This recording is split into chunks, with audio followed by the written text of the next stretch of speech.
జ్వరాల విషయంలో తెలంగాణ ప్రభుత్వం నిర్లక్ష్యంగా వ్యవహరిస్తుందని దీంతో ఈ ప్రాంతం కాస్త అనారోగ్య తెలంగాణగా మారుతుందని కాంగ్రెస్ ఎమ్మెల్యే మాజీ డిప్యూటీ స్పీకర్ మల్లుబట్టి విక్రమార్క అన్నారు. డెంగ్యూ వైరల్ ఫీవర్లు ప్రజలను పట్టి పీడిస్తున్నాయని ఆయన ఆవేదన వ్యక్తం చేశారు. వైరల్ ఫీవర్ కారణంగా తన సొంత చెల్లెలు చనిపోయారని, డెంగ్యూ కారణంగా భద్రాచలం ఆర్ఎంఓ చనిపోయారని ఆయన చెప్పారు. ఆయన కూడా ప్రభుత్వం మాత్రం ప్రజారోగ్యానికి నిధులు విడుదల చేయట్లేదని మండిపడ్డారు. డీజిల్ లేక 108, 104 వాహనాలు నడవడం లేదని, గిరిజనులకు హెలికాప్టర్ ద్వారా వైద్య సాయం అందిస్తానన్న కేసీఆర్ మాటలు నీటిముటలుగానే మిగిలిపోయాయని చెప్పారు. విష జ్వరాలతో గత 4 నెలల్లో దాదాపు 120 మంది చనిపోయారని అన్నారు. ఆసుపత్రులలో చికిత్స కోసం గతంలో ఇచ్చిన ముఖ్యమంత్రి సహాయ నిధి చెక్కులు చెల్లుబాటు కావట్లేదని విక్రమార్క తెలిపారు.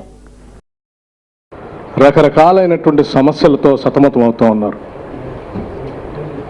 ఈ రాష్ట్రానికి వెనుముకగా ఉన్నటువంటి రైతాంగం కరువు కాటకాలతో అల్లాడుతూ ఉన్నారు.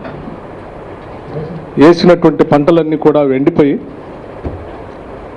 కనీసం కరెంటుతో మోటార్లతో ఎండిపోతున్నటువంటి పంటలను రక్షించుకుందాం అనేటువంటి ఆలోచనతో మోటార్ల దగ్గరికి వెళితే కరెంటు లేక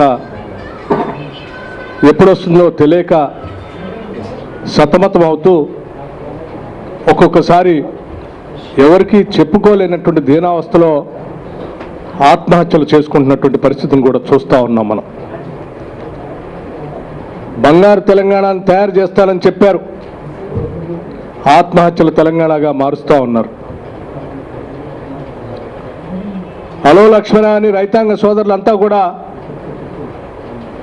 ఎవరైనా సాయం చేస్తారో అనేటువంటి ఆశగా ఎదురు చూసి చేయండి అని రోడ్డు మీదకి వచ్చి రాష్ట్ర ప్రభుత్వాన్ని అడిగితే లాఠీ చార్జ్తో వాళ్ళకి సమాధానాలు చెప్తా ఉన్నారు.